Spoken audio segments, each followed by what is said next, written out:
길이라는 것은 참 묘한 특성을 가지고 있습니다. 처음부터 길이 있는 것은 아니지만 한 사람이 가고 두 사람이 가고 세 사람이 가고 이게 사람들이 가다 보면 길이 생기는 것입니다. 사람들이 걸어가면 길이 있게 되고 사람들이 걸어가지 않으면 그 길은 없어지고 맙니다. 우리 속담에 길이 아니지면 가지를 말아라 그런 말이 있습니다. 이 말을 다시 바꾸면 길로만 가라라는 말이 될 것입니다. 때로는 길을 가지 않고 자리에 머물러 있는 것도 좋은 길이 될 수도 있습니다.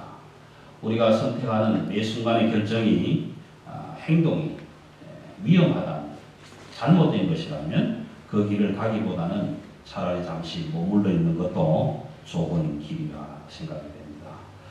영의 표현에 길을 way라고 한다면 여러분 이 방법 길은 너무나 많습니다. 생각하는 방법, 의논하는 방법, 말하는 방법, 친구 사귀는 방법, 연애를 잘하는 방법, 교제를 잘하는 방법, 또 남을 속이기를 잘하는 방법 이런 모든 방법들이 우리가 생각하는 길이 될 수도 있습니다. 이 길이라는 것은 어디를 가든지 간에 어느 한 목적지로 다다르기 위한 과정입니다. 다시 말하면 길목이라는 얘기입니다. 이 길목을 따라서 가야만이 우리가 생각하고 있는 목표 지점에 다다르게 됩니다. 어떤 목적지에 도착하기 위해서는 반드시 길을 가야 합니다. 우리가 길을 선택해서 가야 한다면 우리는 어떤 길을 택하게 될 수 있을까? 성경에도 많은 길이 있고 세상에도 많은 길이 있는데 우리가 택할 수 있는 길이라면 적어도 진리의 길을 갈 것이냐 거짓의 길을 갈 것이냐 생명의 길을 갈 것이냐 죽음의 길을 갈 것이냐 아니면 발 아래에 있는 길을 갈 것이냐 우리 머리 위로 나 있는 길을 갈 것이냐 라는 것입니다. 그렇지만 그 많은 길들 중에 우리가 걸어갈 수 있는 길은 딱 한 길밖에는 없다라는 것입니다. 오늘 룻기는 이렇게 시작을 합니다. 사사들이 치리하던 때에 그 땅에 흉년이 든지라. 욕심에는 사사기를 말씀을 드린 후에 룻기로 들어가고 싶었는데 그보다 룻기를 공부하면서 시대적인 배경으로 부연 설명을 드리면서 가는 것이 더 은혜가 되겠다라는 확신이 있었습니다. 사사들이 치리하는 때 사사기를 통해서 우리가 이 시대를 조금 살펴보아야 합니다. 룻기가 왜 사사기에서 사사들이 치리하던 때라고 말씀하시는지도 우리가 좀 살펴보아야 하는데 룻기 2장 1절에는 보아스라는 사람의 이름이 나타납니다. 보아스라는 사람의 이름이 나타나는데 이 보아스라는 사람의 내력을 찾아보면 마태복음 1장 5절에서 이렇게 기록합니다. 살모는 라합에게서 보아스를 낳았다. 그렇게 기록합니다. 살모는 라합에게서 보아스를 낳았다. 그래서 보아스의 어머니는 라합이라는 이야기입니다. 이 라합은 여호수아 2장에 보면 여호수아가 정탐꾼을 보냈을 때에 그 지역에 있던 한 여인으로서 이 정탐꾼들을 숨겨준 여인이고 성경의 표현에 의하면 기생 라합이다. 그렇게 소개되고 있습니다. 그래서 이 내용으로 본다면 룻기는 사사기 초기에 있었던 그런 분명한 사건인 것을 알게 됩니다. 사사가 치리하던 시대가 어떤 시대냐? 여러분들 사사기를 읽어보셔서 잘 알겠지만 전체적인 내용은 이렇습니다. 하나님의 백성들이 하나님의 뜻을 저버리고 배반하고 죄악의 길로 빠져들어갑니다. 그래서 많은 고통을 받고 전쟁이 일어나고 기근을 당하고 흉년이 당하고 그런 어려움과 고통을 받고 있을 때에 우리가 잘못했구나. 하나님의 길을 떠나게 되었구나. 다시 기도하고 하나님 우리를 구원해 주십시오. 그랬을 때 하나님은 사사들을 세워서 그들의 고통을 물리쳐 주시고 구원해 주시는 이런 역사가 계속 반복되어지는 역사입니다. 좀 쉽게 말씀드리면 힘있고 목소리 큰 사람들이 판을 칠 수 있는 그런 시대가 사사시대였다라고 말할 수가 있겠죠. 사사기의 내용을 전체적으로 보면 사사기 9장 5절에서 이런 내용이 소개됩니다. 아비멜렉이라는 여룻바알의 아들이 되는 아비멜렉이라는 사람이 자기가 왕이 되기 위해서 자기 형제 70명을 다 불러다 놓고 그 70명을 한 바위 위에서 그 형제들을 다 죽여버리는 사건이 일어납니다. 사사기 16장에는 여러분들이 잘 아시는 삼손과 들릴라의 이야기가 소개됩니다. 하나님의 사람으로 나시린으로 택함을 받은 삼손이 아름다운 여인 들릴라의 무릎 위에 누워서 그 달콤한 콧소리에 나실의 자리를 깨트려버리고 그만 자기가 어디서 힘이 나오는지를 다 밝혀서 묶여가는 그런 사건이 소개가 됩니다. 사사기 17장 18장에 가면 미가라는 사람이 소개가 됩니다. 이 미가는 자기의 집에 있는 좀 숨겨놨던 돈이 발견되는 바람에 사람을 사서 자기 집에다가 신상을 세우고 제사장이 되고 하는 이런 이상한 내용의 일들을 들여다보게 됩니다. 사사기 19장에서 20장에는 어떤 한 레위 사람이 자기의 아내를 데리고 베냐민 기브아 성에 묵게 되는데 그 성 사람들이 나와서 그 여인을 강간을 하고 이런 사건이 일어나서 자기 사랑하는 애첩을 12토막을 내고 그 토막들을 각 12지파에 보내서 이런 사건이 있었다고 소개하고 그런 참담한 죄악의 행성들을 우리는 기록하게 됩니다. 그래서 사사기 21장 25절 마지막 절에는 이렇게 기록합니다. 그때에 이스라엘의 왕이 없었으므로 자기 소견에 옳은 대로 행하였더라. 자기 하고 싶은 대로 다 했다는 것입니다. 오늘 성경은 사사시대를 그렇게 소개하고 있지만 이 사사시대는 오늘 이 시대를 살아가는 저와 여러분의 세상과 전혀 다를 바가 없다는 것입니다. 끊임없이 하나님을 배반하고 고통당하고 그래서 울부짖으면서 기도하고 하나님께서 그 모든 고통을 물리쳐 주시는 하나님의 은혜가 늘 함께 있지만 그럼에도 불구하고 패역한 백성들이 만들어낸 죄악의 물결이 온 세상을 뒤엎고 있는 지금 이 시대나 사사시대나 다른 바가 없는 것입니다. 그런데 그런 시대에 그런 사사들이 치리하는 그런 시대에 엎친 데 겹친 덕으로 흉년까지 닥쳤다. 그렇게 시작합니다. 사사들이 치리하던 시대에 그 땅에 흉년이 든지라. 여러분 생각해보면 흉년이나 가난은 그렇게 낯선 것 아니잖아요. 6.25 시대를 거쳐보신 어르신들도 계시지만 전쟁 이후에나 먹을 것이 없는 보릿고개나 이런 말들을 많이 하시는데 저와 여러분이 가난이나 기근은 사실은 낯선 것이 아니에요.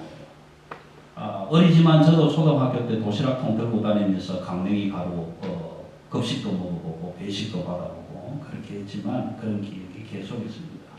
이 사사시대 역시도 마찬가지입니다. 곡식이 많이 나는 곡창지대를 서로 차지하기 위해서 나라와 나라가 싸움을 하고 땅을 빼앗고 그렇게 하는 일들이 너무 많아요. 그래서 그 이스라엘 백성들은 사실 흉년이다, 기근이다, 가난이다라고 하는 것이 낯설은 건 아니에요. 너무 익숙해져 있는 거예요. 사사기 3장 8절에 보면 이스라엘이 메소포타미아 왕 부산리다임 왕을 8년 동안 섬겼다. 8년 동안. 이스라엘이 메소포타미아에 8년 동안 조공을 보냈다라는 것입니다. 14절에는 이스라엘이 모압 왕 에글론을 18년 동안 섬겼다. 사사기 6장 1절에서는 이스라엘이 미디안을 7년 동안 섬겼고 6장 4절에는요 토지 소산을 다 멸해버려서 이스라엘에 먹을 것이 없었다. 그렇게 기록을 하고 있습니다. 얼마나 형편없는 그런 삶이 일어나고 있는지 모릅니다. 사사기 6장 11절에 가면 여러분들이 기억하시는 기드온이라는 사사가 이 기드온은 농사를 지어서 밀을 추수를 했는데 그 밀을 가지고 타작마당에서 타작을 하면 모압 사람들에게 빼앗길까 봐서 타작마당에서 타작을 하는 것이 아니라 포도주 틀에서 미를 타작하는 기록이 소개가 됩니다. 이런 시대가 사사시대다. 그런 사사시대에 흉년이 이스라엘 베들레헴의 유다 땅에 같이 와버렸습니다. 여러분 흉년의 그림은 어떻습니까? 그냥 우리가 일반적으로 생각할 때 뭐 벌판이 황량하고 여러분 논을 아시는 분들은 물이 다 빠져나가서 가장 마른 논에 쫙쫙 갈라져 있는 그런 모습들. 요즘 여러분 월드비전 선전을 가끔씩 가다 보면 저 아프리카 친구들 밥을 못 먹어서 기근에 처해 있는 그런 아이들의 모습. 그런 모습들이 흉년을 느끼게 할 수 있는 아마 이미지일 수도 있을 것입니다. 이 나오미의 가정이 지금 그런 흉년의 한가운데 서 있는 것입니다. 그런 처지에서 지금 룻기는 시작을 합니다. 사사가 다스리던 그 시대에 그 땅에 지금 흉년이 왔다. 벌판이 다 비어버렸어요. 쌀도 없고 쌀은 다 떨어졌고 금고에 돈도 다 떨어져요. 그리고 무엇보다도 마음이 지금 텅 비어있는 것입니다. 이 흉년에 대해서 꼭 말씀드리고 싶은 선배들이 있습니다. 창세기 12장에 가면 12장 10절에서 이렇게 기록합니다. 아브라함이 있던 그 땅에 흉년이 있어서 아브라함이 그 기근을 피하려고 어디로 갑니까? 애굽 땅으로.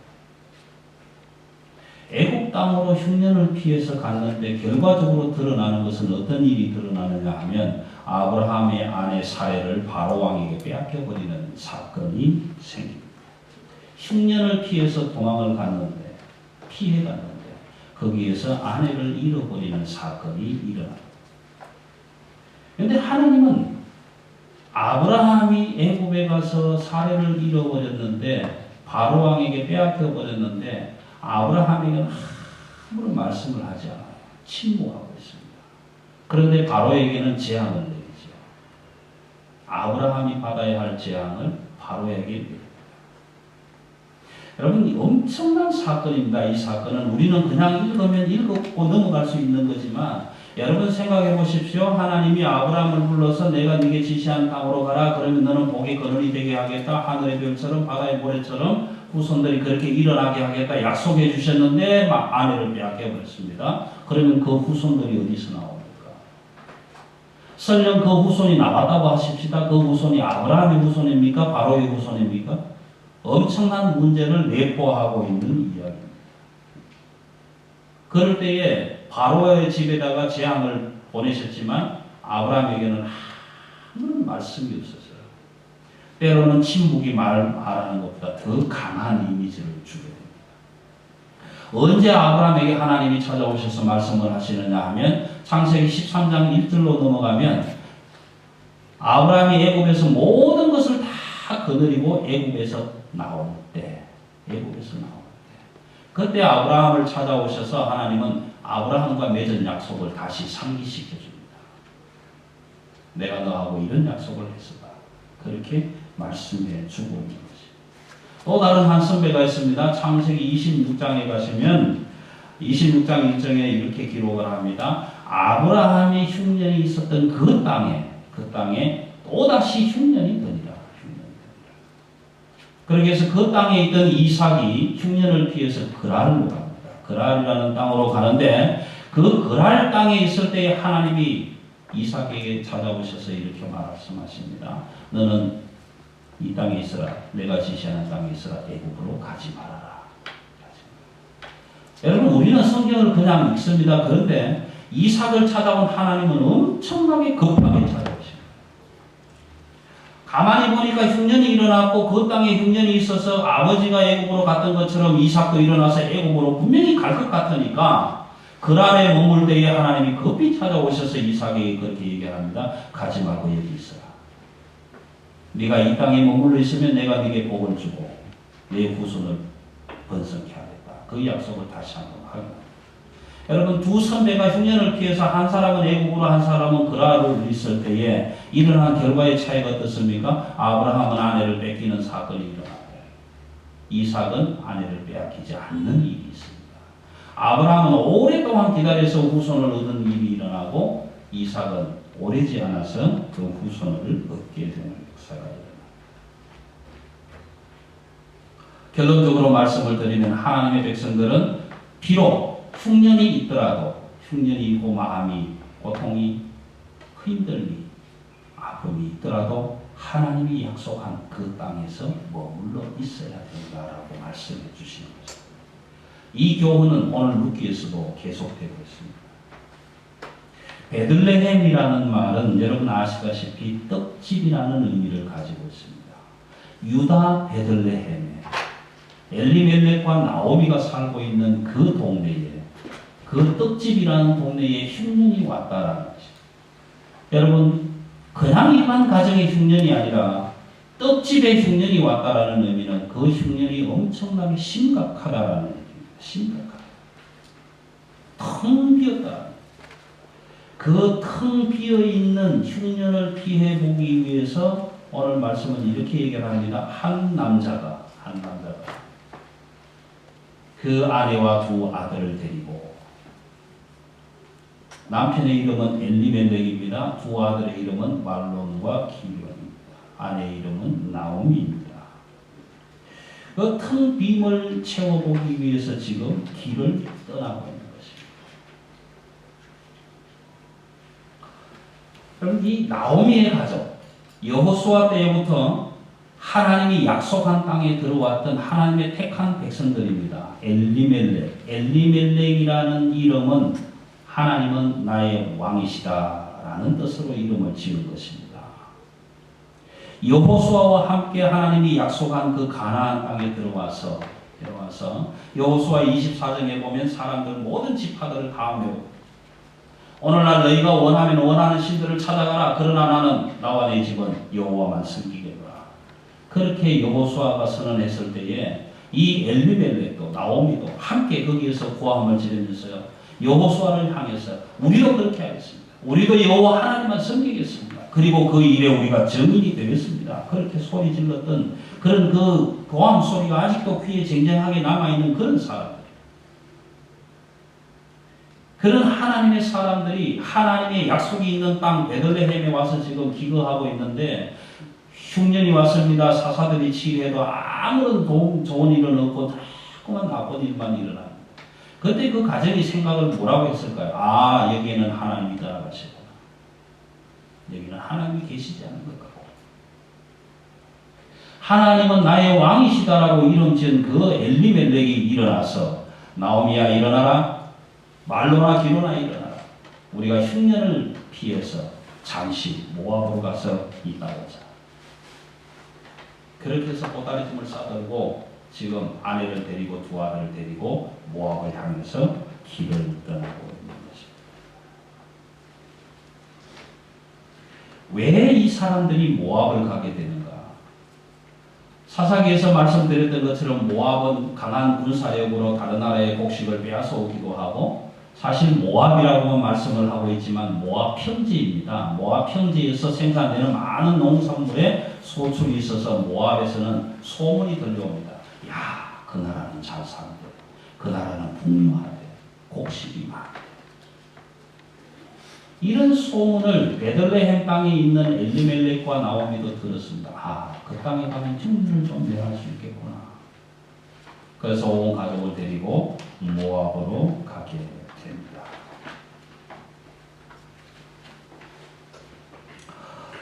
길을 떠나는 사람들의 표정을 보면 우리가 그려볼까 합니다. 덩치한 하나님은 나의 왕이시다. 그런 의미로 가지고 이름을 지은 엘리멜렉이 앞에 갑니다. 작은 가방 2개 들고 나오미가 따라가면서 남편의 덩치한 등짝을 바라보면 얼마나 뿌듯할까요? 아, 내 남편이 우리 가정을 살리려 흉년을 면하게 하려고 지금 모압으로 가죠. 아무 문제없어요. 이 남편을 따라가기만 하면 배고픔을 면할 수 있고 채울 수 있을 것이다. 희망을 그리고 꿈을 그리고 행복을 그려가면서 말론, 기련 두 아들을 잡고 남편을 따라가는 그 나오미의 마음은 굉장히 풍성해졌을 것입니다. 피곤도 모르고 오늘 1절 말씀에 보면은 잠시 거류하려고 잠깐 머물려고 갑니다. 그런데 이 가족이 모압에 들어가서 여러분 살면 어떻게 살았겠습니까? 이스라엘에서 먹어보지 못한 음식도 먹었을 것입니다. 이스라엘에서는 나지 않은 나물도 먹어보았을 것입니다. 아주 색다른 경험들을 많이 하게 될 것입니다. 거기에서 거주할 동안 새로운 거처도 마련할 것입니다. 그래서 시간이 가고 세월이 가면서 그 베들레헴에서 겪었던 흉년의 기억이 조금씩 다 사라지고 아이들이 무럭무럭 자라서 아마 결혼할 나이가 되었겠지요. 그 다음 나오는 기록을 보면 이렇습니다. 그 사람들이 거류하기 위해서 갔다고 하던 그 내용 속에서 거기에 거한지라 거기에 살았더라. 베들레헴에 있던 사람들이 모압으로 건너가서 잠시 흉년만 피하고 돌아오려고 했는데 거기에 그만 눌러 앉았더라. 그러다가 아이들이 다 컸습니다. 결혼을 시켰습니다.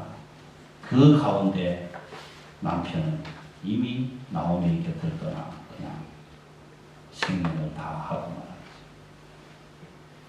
여러분 한번 생각해 보십시오. 탐직한 남편을 따라서 가방 2개 들고 아이들 손잡고 모압으로 가서 흉년을 채워버리려고 그렇게 행복한 마음으로 희망을 가지고 꿈을 가지고 따라왔던 나오미가 덜렁 모압에서 남편을 잃어버리고 2 아들만 남았습니다.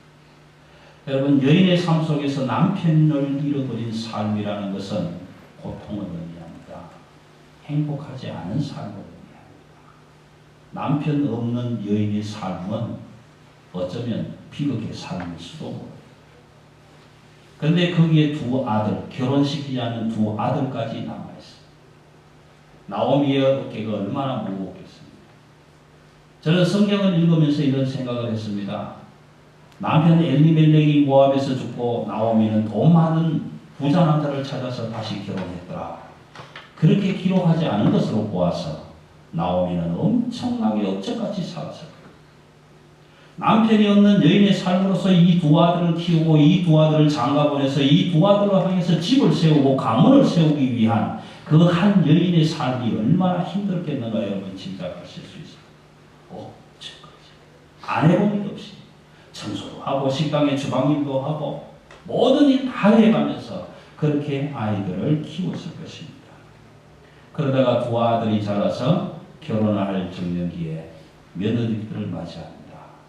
모압 땅에서 하나의 이름은 오르가요 하나의 이름은 루시라고 소개를 합니다. 그 이방 땅에서 하나님의 백성이 이방 여인을 며느리로 들여오게 됩니다. 2 아들이 결혼해서 얼마나 잘 살았는지 얼마나 못 살았는지에 대해서는 전혀 성경은 기록하고 있지 않습니다. 그러나 그 2 며느리를 맞아들인 그 장본인이 되는 2 아들 말론과 기럝이 죽었다. 남편의 뒤를 따라서 죽었다라고만 소개합니다. 손자도 우리 김충호 집사님은 손자를 보았지만 이 가정의 손자도 달라. 나오미와 2 며느리. 다시 말하면 남자는 다 죽고 여자들만 남은 가정이 되었다. 여러분 한 가정의 남자라고는 다 죽어버리고 여자들만 남아있는 삶을 생각해 보십시오. 그 삶이 얼마나 힘들고 어렵겠습니까? 너무너무 힘들어요. 행복을 찾아서 꿈을 찾아서 배고픔을 채워보려고 텅 비어있는 이 가슴을 채워보려고 텅 비어있는 가정에 그 어려운 형편들을 채워보려고 잠시 모압에 가서 있다가 이 흉년만 피하면 다시 돌아오겠다고 생각했던 그 가족의 이주가 그만 거기에서 눌러 앉아서 살아가는 역사를 만들고 말았다는 것입니다. 여러분 사실적으로 보면 이들은 베들레헴을 떠나서는 안 되는 사람들입니다. 왜냐하면 베들레헴은 하나님의 약속이 이미 주어져 있는 하나님의 약속의 땅입니다. 그 약속의 땅에 하나님의 택함을 받은 사람들이 그 자리에 있어야 하는데 하나님이 약속한 그 땅을 버리고 하나님의 백성들이 하나님의 약속이 없는 모압 땅으로 이사해 갔다는 그 사실 자체가 이미 하나님의 마음에 합당하지 않았다라는 것입니다. 여러분 오늘 1절에서 5절까지 말씀 속에 읽어보면 어떤 구절을 읽어봐도 하나님이 함께 하시고 있다라는 느낌을 받는 구절이 없습니다. 하나님의 백성이지만 하나님의 택함을 받았지만 그 사람들이 하나님의 약속이 없는 모압 땅으로 옮겨가는 그 과정 속에서는 어느 모습을 봐도 아 나도 지금 너와 함께하고 간다라는 이미지를 전혀 찾아볼 수가 없다. 그들은 지금 하나님을 떠나서 그들 스스로 하나님의 약속이 없는 땅으로 가고 있다는 것입니다. 엘리멜렉은 난 왕, 하나님은 나의 왕이시다.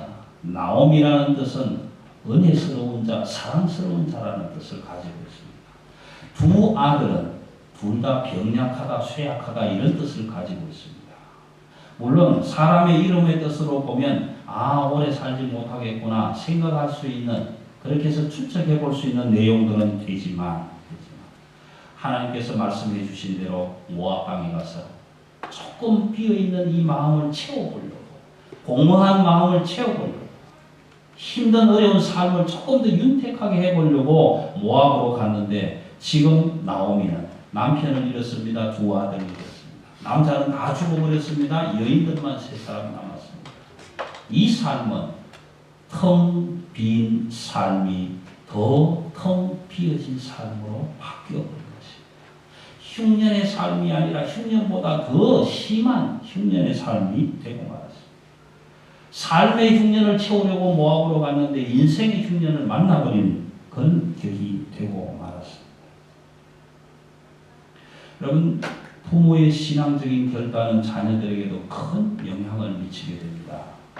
엘리멜렉이 가장으로서 아버지로서 나오미가 가장으로서 어머니로서 이 결단을 내리지 않았다면 성경은 어떻게 기록되어질지 저희들은 알 수는 없습니다. 그러나 하나님의 사람으로 택함받은 아버지 어머니가 한 번 결단해서 하나님의 백성이 가지 말아야 할 약속 없는 땅으로 간다면 그 자녀들은 아빠 나가 나는 안 갈 거야. 나는 여기 머무를 거야. 그렇게 할 수 있는 것이 아니죠.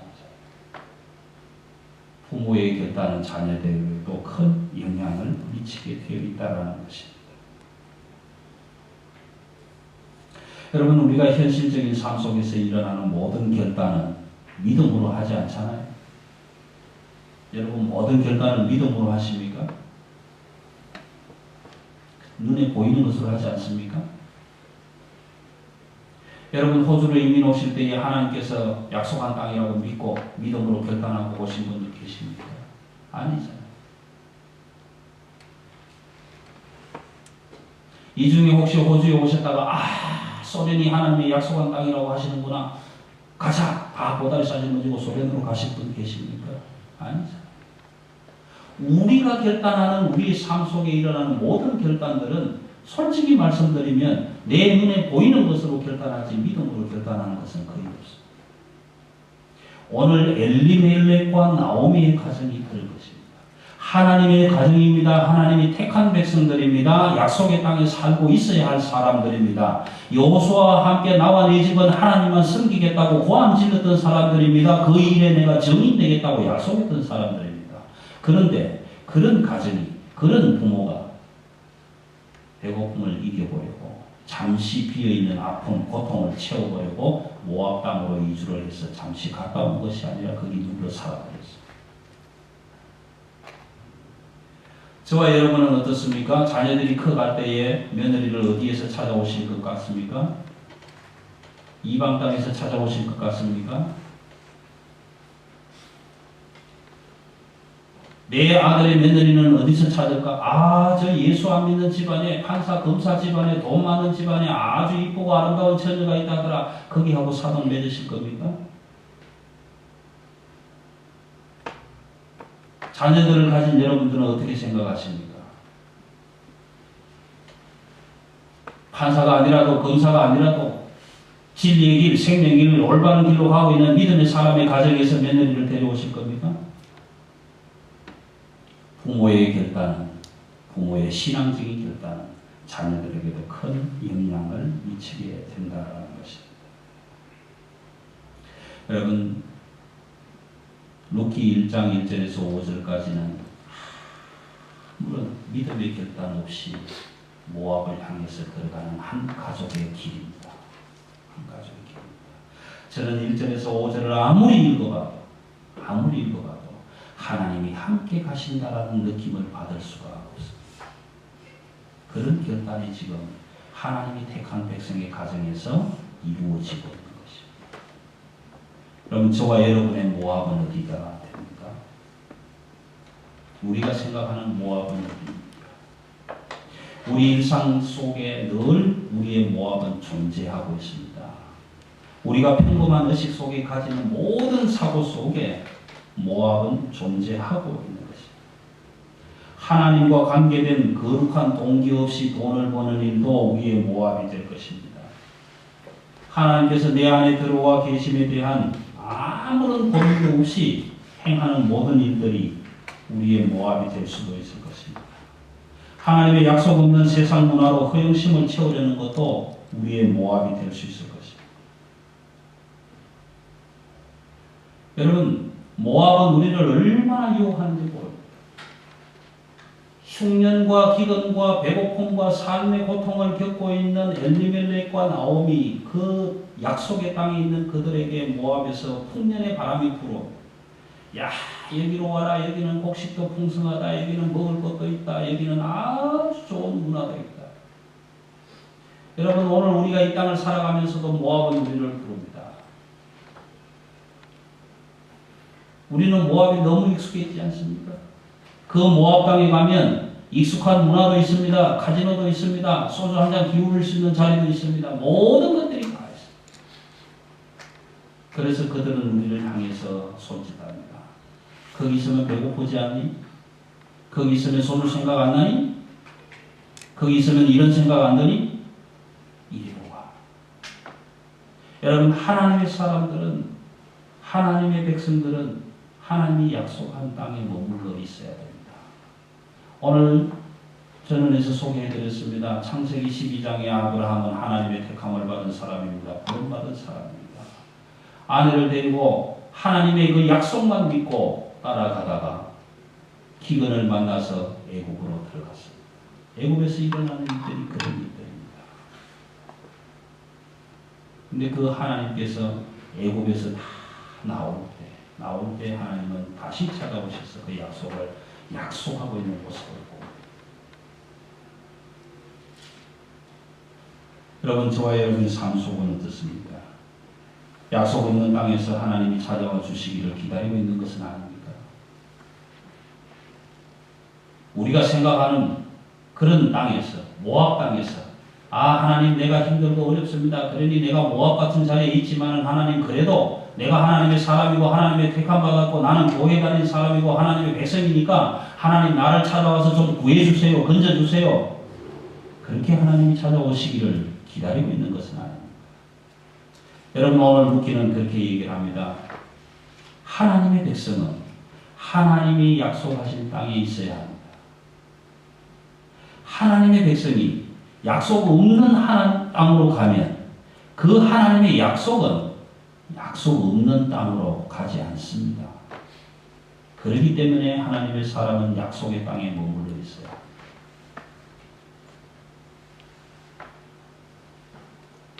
우리가 하나님의 약속을 찾아서 먼저 하나님 앞으로 나와야 합니다. 여러분, 저와 여러분의 삶 속에 지금 저와 여러분이 가는 길은 어디쯤에 있습니까? 모압을 향해서 가고 있는 길입니까? 모압을 향해서 가려고 짐을 꾸리고 있는 중입니까? 아니면 이미 모압에 가 있는 형편입니까? 저와 여러분이 모압에 가서 얼마나 많은 향락을 누리고 얼마나 많은 배부름이 있고 얼마나 많은 안락함이 있고 얼마나 많은 성공이 있을지는 알 수 없습니다. 그러나 하나님은 오늘도 우리에게 말씀해 주십니다. 하나님의 백성은 하나님의 공동체 안에서 언약하신 약속을 누릴 수 있다라고 말씀해 주신 것입니다. 여러분, 이제 다음 시간에 말씀을 드리겠습니다만 모압으로 내려갔던 그 가족들에게 하나님이 어떻게 모압에서 나오게 하시는지, 어떻게 다시 약속의 땅으로 불러들이시는지, 그 땅으로 돌아오면서 얼마나 많은 하나님의 은혜의 양식을 곳간에 채워가는지, 그 사건들을 통해서 저와 여러분이 루키와 함께 그 길을 걸어가면서 하나님이 흘려주시는, 하나님이 내려주시는 그 축복의 양식을, 은혜의 양식을 채워가실 수 있게 되기를 기원합니다. 기도하십시오.